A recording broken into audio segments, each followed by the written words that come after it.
जिंदाबाद जिंदाबाद car union जिंदाबाद जिंदाबाद जिंदाबाद कार यूनियन जिंदाबाद जिंदाबाद जिंदाबाद लेके रहेंगे पार्टी 400 लेके रहेंगे पार्टी 400 लेके रहेंगे पार्टी 400 कर्मचारी एकता, जिंदाबाद लिपिक एकता, जिंदाबाद भारत माता की। जय। साथियों, मुहिम से संबंधित सारी चीजें आपको व्हाट्सएप पे ये सारी चीजें मिल जाती होंगी, क्योंकि ये शुरुआत के दिन नहीं रहे। मैं आपको संक्षेप में यही बताना चाहूंगा कि लगभग 90% काम हो चुका है। 10% इस हफ्ते में कंप्लीट हो जाएगा। साथियों, मेरा ऐसा विश्वास है, व्यक्तिगत विश्वास है कि इस हफ्ते तक जो बचा हुआ 10% काम है, इसी पूरा करने के लिए हम अलग अलग जगह में जा रहे हैं। यहाँ पे आने का भी एकदम से बड़ा था, कुरुक्षेत्र से, सोनीपत से, इस तरफ से हो रहे थे। मैं एक चीज बताता हूँ आपको साथियों, ये मुहिम कैसे शुरू हुई। ये विक्रांत के कारण शुरू नहीं हुई, मैं प्रैक्टिकल चीज बताता हूँ, और ये किसी से संबंधित नहीं, हमारे से संबंधित है। जब हेडक्वार्टर का हमने सोचा कि हेडक्वार्टर के अंदर कैसे प्रवेश किया जाए और कैसे यहाँ के प्रधान कौन होंगे, किसके पास जाया जाएगा और किससे संपर्क किया जाएगा, क्योंकि हेडक्वार्टर के बारे में ये भावना रहती है कि भाई वहां तो 2.5 साल के अंदर असिस्टेंट हो जाता है और वहां का कर्मचारी बाहर नहीं आ पाता। इस प्रकार की भावना रहती है। पहले के प्रधान थे जो जिन्होंने संघर्ष किया था, बाद में क्या भाई वो ठंडे हो गए और उसके बाद क्या है, इस तरह की कोई मुहिम नहीं चल रही। हम गए हमारे पब्लिक हेल्थ में, पीडब्ल्यूडी में, इरिगेशन में। उसके बाद साथियों ने बताया कि भाई टेक्निकल एजुकेशन में है हमारे एक बहुत पुराने प्रधान जी है, तो उनसे मिलने के लिए भी हमें क्या है 2 लेयर पार करनी पड़ी थी, क्योंकि वहां पे प्राइवेसी वगैरह ऐसी कंडीशंस है। विजय फोगाट जी से मिलने के लिए हमने 2-3 जगह जो चीजें होती है एंट्री करवाने की, वो पार करके जाना पड़ा। तो मेरे अंदर अंदर कॉन्फिडेंस ऐसे डाउन हो गया, यार जिस आदमी से मिलने के लिए हमें 2 लेयर पार करनी पड़ रही है, उसको हम स्ट्राइक के लिए, इस प्रकार की भावना के लिए कैसे प्रेरित कर सकेंगे। लेकिन मैं आपको विश्वास दिलाता हूँ, इन्होंने हमारी सिर्फ है ना बातें तो साइलेंट रूप में सुनी, पता नहीं भाई नजरों से क्या पढ़ा, इन्होंने क्या महसूस किया। इन्होंने उसी समय हमारे साथ निकलकर शिक्षा विभाग में ऐसे 4-5 डिपार्टमेंट कवर किए और वादा दिलाया, भाई आप चिंता मत करना, अगर फील्ड से साथी आए ना तो हम बिल्कुल भी पीछे नहीं हटेंगे। एक बार भाई साहब के लिए, और भी अपने हरिओम भाई का तो आपको पता है स्टार्टिंग से हमारे साथ जुड़ा हुआ है, मतलब जो फाउंडेशन मेंबर है उसमें हरिओम भाई उनमें से एक है हमारे डिपार्टमेंट ESI हेल्थ केयर से, लेकिन फाउंडेशन मेंबर एक है कुलदीप भाई। डीसी ऑफिस में गए, लगभग हम 22-23 साथी थे डीसी ऑफिस के अंदर भी, अंदर यही थी पंचकुला के साथी वो कैसे करें। लेकिन ये टसक हर एक कर्मचारी के अंदर थी, जिसके भी पास गए उसको 35-400 की नब्ज दबाते वो हमारे साथ चल पड़ा था साथी। और उन्हें जो चीजें हमने समझाई वो यही तथ्यों पर आधारित चीजें समझाई, जिसके बाद वो जागरूक हो गया और हमारी इस मुहिम के साथ एक साथ आता गया। दूसरी बात हमारे संगठन की सबसे खास ये रही कि हमने इसके अंदर कोई भी VIP कल्चर नहीं रखा, क्योंकि इस संगठन के अंदर प्रधान पद तो है लेकिन उसकी वैल्यू उसी तरह से आपके जैसी वैल्यू है, क्योंकि इस संगठन के अंदर वो चाहे लास्ट में बैठा व्यक्ति भी प्रधान है और आगे की पंक्ति में जो बैठा है व्यक्ति वो भी प्रधान है। इस संगठन की खास बात यह रही, पारदर्शिता ऐसी रखी कि सभी साथियों को बता दिया था। जो 18 तारीख का सम्मेलन किया उसमें किसी से कोई पैसा नहीं लिया। उस पारदर्शिता का नतीजा हुआ कि साथियों ने विश्वास जताया और इस मुहिम को आगे बढ़ाया। आज मैं आपको स्पष्ट बता देता हूँ साथियों, फील्ड का साथी सिर्फ और सिर्फ आपके प्रेरणा की वजह से आज वहां पर बैठा हुआ है।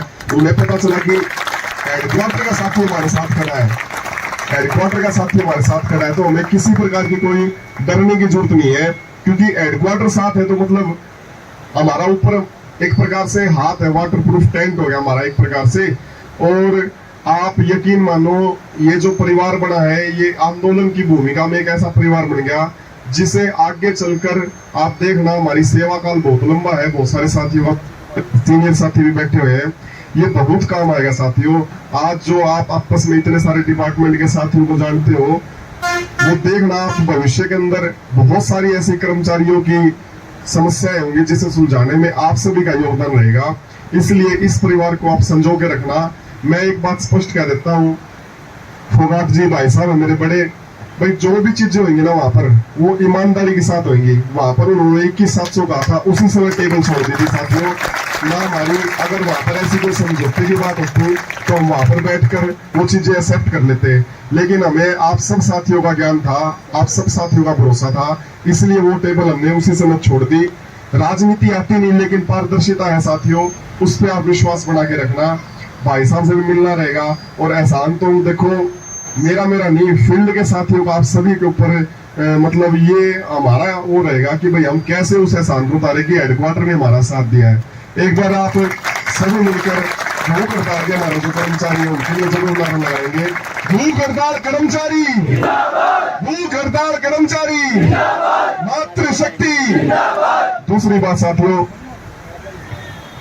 नौकरी के अंदर ये 35-400 की मुहिम तो है, लेकिन आज देखो अगर किसी का भी, चाहे वो पुरुष हो चाहे महिला साथी हो, उसका कोई शोषण करने की हिम्मत नहीं रख सकता भविष्य में। फोगाट जैसे भाई, हरिओम जैसे भाई, प्रदीप जैसे जितने भी भाई बैठे हैं, अगर उसको कोई दिक्कत होती है तो वो बताने के लिए सक्षम होगी कि भाई मेरे साथ इतने सारे भाई और इतनी सारी बहन जुड़ी हुई है।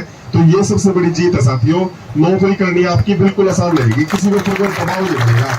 एक बार आप इनको आवाज लगा देना, एक बार आप हरियाणा में आवाज लगा देना, हम सब आपके लिए इकट्ठा होकर हेडक्वार्टर में आना हो, आपकी कोई भी जायज चीज होगी उसके लिए सबसे आगे खड़े रहेंगे साथियों। और लगभग मैंने बताया कि बिल्कुल नजदीक है मुहिम के। थोड़ी बहुत चीजें हमारे साथ चैलेंजेस हो रही हैं, पहले वो बारिश की थी, बाढ़ की थी, अब ये जो सांप्रदायिक चीजें हो रही है ये भी बड़ी चैलेंजेस हो रही है साथियों। लेकिन जो भी चीजें होंगी आपके पक्ष में होंगी और अपने हित में होंगी, इसका विश्वास दिलाकर मैं अपनी वाणी को विराम देता हूं। और ये संगठन वो संगठन बनेगा जिसके अंदर ताउम्र कोई प्रधान नहीं रहेगा। आप देख लेना, आज भिवाड़ी से है तो 3 साल के बाद कोई दूसरा साथी भी होगा, चाहे महेंद्रगढ़ से हो चाहे पंचकुला से हो। इसके अंदर जाति धर्म सब चीजों से ऊपर उठकर, क्योंकि जिसको जो मिलेगा उसको ये तो है नहीं कि भाई इस यूनियन वाले को ही मिलेगा, या वो भारतीय मजदूर संघ से ही है उसी को मिलेगा, या CAWS से उसी को मिलेगा। वो तो सभी को मिलेगा, चाहे वो हड़ताल में है या नहीं है। इसलिए जो अपनी ये भाईचारे की भावना है, इसको आप बना के रखना। और ऐसा आंदोलन जीवन में बार बार नहीं होगा साथियों, मैं यही कह रहा हूँ। आप जो इकट्ठे कर रहे हो, ये ऐसी यादें इकट्ठा कर रहे हो जो जीवन भर आपको याद रहेंगी। धन्यवाद साथियों। भारत माता की, भारत माता की। धन्यवाद साथियों। भारत माता की, भारत माता की। लिपि की एकता, लिपि की एकता। 35-400, 35-400। मातृशक्ति, मातृशक्ति। जय हिंद साथियों। जैसे कि आपको पता है, आज अपने इस धरने को 30वां दिन कंप्लीट होने वाला है, लेकिन ये अपने कल्लोका का जो जोश पलवल से लेकर के पंचकुला तक कोई कमी नहीं है। ये भाई साहब बहुत बढ़िया लगे है जब हमें पता चलता है कि हमारे साथी इतनी बड़ी बारिश के अंदर जब भी सुनते हैं तो कहीं ना कहीं से फोन आ जाता है, भाई टेंट भीग गया। कोई बात नहीं, टेंट भीग गया तो हमारे अरमान भीगे नहीं है। अपने अरमानों को पूरा करने के लिए 35-400 की जो लड़ाई हमने स्टार्ट करी है भाई साहब, जब तक पूरी नहीं हो जाती ये गर्मी सर्दी बारिश तो हमने झेलनी पड़ेगी और झेलेंगे और नहीं उठाएंगे इस धरने से जब तक 35-400 नहीं मिलेगा। साथियों, अभी आपने पता है कि वो कह रहे के सिर मुंडाते हुए पड़ने वाली बात है। हमने अपने धरने को स्टार्ट किया था 35-400 का, बाढ़ ने थोड़ा सा हमारा सरकार का ध्यान भटका दिया। अभी कुछ लोगों के अंदर प्रॉब्लम आ गई है, तो साथियों अपने को घबराने की जरूरत नहीं है। 11 जिलों में इन्होंने 144 धारा लगा रखी है, लेकिन उसके बावजूद भी अपने साथियों ने DC साहब से मिलकर के, प्रशासन से मिलकर के अपने धरने की परमिशन ले रखी है और अपने धरने को कंटिन्यू चला रखे। साथियों, उनके लिए जोरदार ताली होनी चाहिए। अपन दे रहा है कि यह लड़ाई अपने क्लेरिकल वर्ग की है, क्लर्क से लेकर के सुप्रीडेंट साहब तक की है। हमने सरकार से यही मानना है, भाई हमारे जितने भी साथी हैं, हम खाली क्लर्क की बात नहीं करें, हमारे जो सुप्रीडेंट साहब भी हैं उनका भी 5400 ग्रेड पे होना चाहिए कम से कम, ताकि हम अपने सीनियर को एक गजटेड रैंक पे सबसे ऊपर देखना चाहें।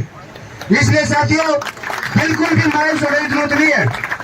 अपना ये जो धरना चल रहा है भगवान ने चाहा तो बहुत ही जल्दी 5 तारीख का शेड्यूल आप तक आया हुआ है। 2 या 3 दिन और आपके पास में। उसके बाद में साथियों मैं एक बात आपको क्लियर कर देना चाहता हूं, अपना भाई माइंड सेट तैयार कर लेना। हम ठहरे फौजी आदमी, हमने बेरा रहा अगर 6 महीना में साल भर में का छुट्टी मिल रही, हमने बेरा होनी। जिस दिन ट्रेन में बैठा करते हैं उससे टाइम बोल दिया जा करता है छुट्टी कैंसिल।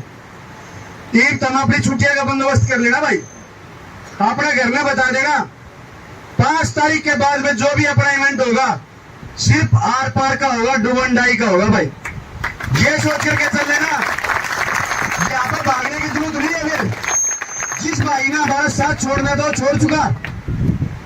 हमें कहते हुए इस बात की गलानी नहीं होती। अगर हमारे आज भी कुछ साथी 2 से 5% साथी आज भी हमारे टेंट में नहीं है, उसके बावजूद भी हम उनको कुछ नहीं करते। हम जो बैठे हुए हैं प्योर कलरक बैठे हुए हैं और क्लरिकल वर्क की लड़ाई के लिए बैठे हुए हैं, और हमें पता है हमारे बीच के अंदर कोई भी ऐसा नहीं है जो 6 तारीख के बाद की कॉल आएगी उससे अपनी पीठ दिखा के भागे। भाइयों जेल पर आंदोलन चलेगा, ये पर आंदोलन से बैठना पड़ेगा। केवल डूबन डाई का खेल है।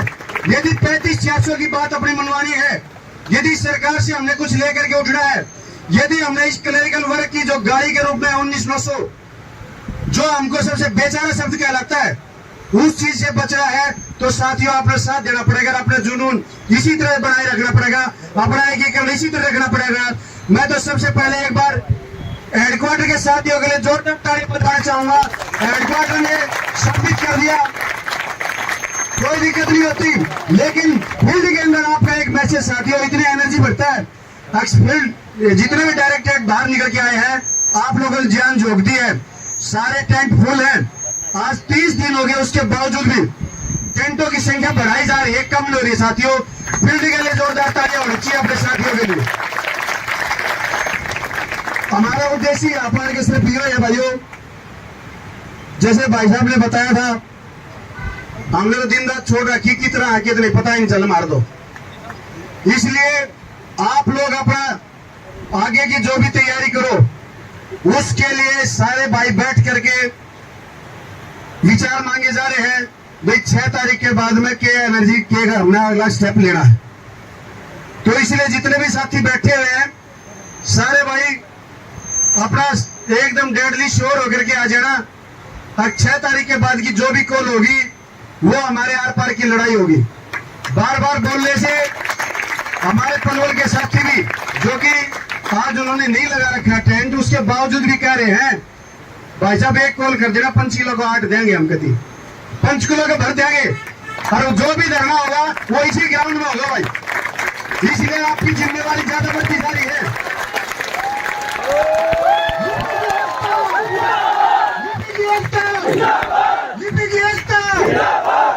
जय हिंद साथियों, धन्यवाद।